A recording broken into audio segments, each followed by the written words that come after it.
Good morning, world. At times, for whatever the reason may be, a couple may find themselves in situations where they end up having a roommate.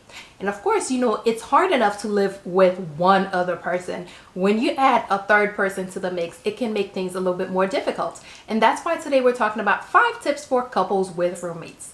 First is to remember that the roommate is not a playmate with sleepovers. Meaning, very often, of course, it's going to be that the roommate is a friend of one of the parties. So you need to remember that your primary relationship in the household is that, or your primary goal in the household is to nurture your relationship with your partner, not for you and your buddy to be hanging out all day and having sleepovers and your partner being a third person who just happens to be there. Your primary concern in the household is to nurture and maintain that relationship you have with your spouse or boyfriend, girlfriend, whatever it is that you guys are calling each other. 2, set boundaries. There are things that your friends could do at your home, and we talked about that when in a different video about cohabitation.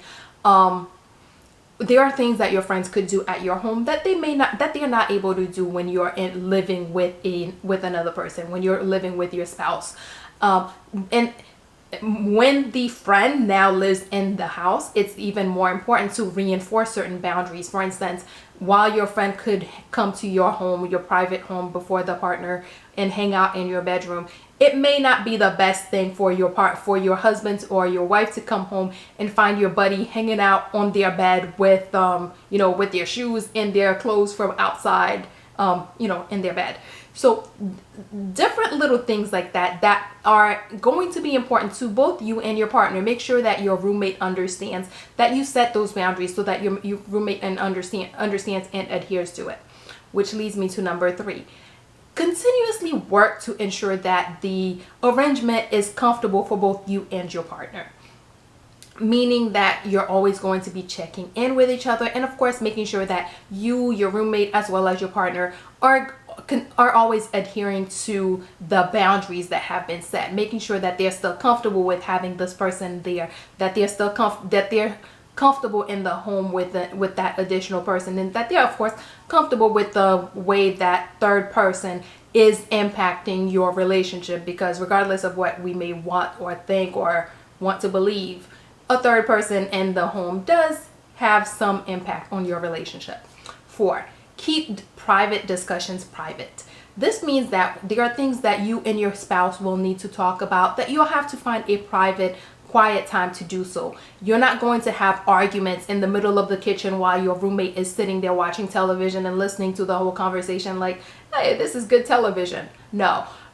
Find private time to have private conversations with your partner. If you need to talk about something sensitive, especially sometimes when couples have to call each other out on things, it's not nice to do it in front of other people. So make sure that if you're having these little private conversations, that you're doing them in private, maybe in your bedroom or when your roommate is at work or anything else. Maybe not in your bedroom.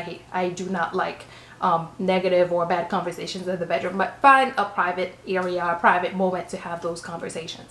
And finally, set aside times for the two of you as a couple. When you live in your home, just the two of you, it's easier for dinner time to become couple time, or maybe time you're watching TV together to become couple time. But when there's a third person in the household, sometimes it can make it more difficult, because maybe while you wanted to watch TV, but your roommate is also there watching television with you. Maybe the whole, the household, all 3 of you, all the people in the household are having dinner together. So that makes it that a little bit more difficult for that to become the couple time. So make sure that you're setting aside time for couple time. And that time is not necessarily gonna be when you retreat to your bedroom at the end of the day, but like a specific time that you guys set aside to do stuff together. Okay, quick recap. 1, remember that your roommate is not a playmate with sleepovers. Your primary goal in the household is to nurture and maintain your relationship with your spouse. 2, set boundaries. Make sure that your roommate, as well as you and your spouse, understand that where things stand and what is acceptable, what is not acceptable, and of course that you're adhering to those boundaries. 3, continuously work to ensure that the living arrangement is comfortable for you and your spouse, and of course comfortable for your roommate as well. 4, keep private discussions private. There are things that you want to talk to your partner about that you need to do in private. So figure out how to find that little private moment where the two of you can have a private conversation and not have arguments right there in front of your roommate. And finally, set aside time for couple time. Set aside time to be a couple and do things together that is other than when you guys go into your bedroom at the end of the evening. And yep, that is all we have for today. Good morning, world. Have an awesome day.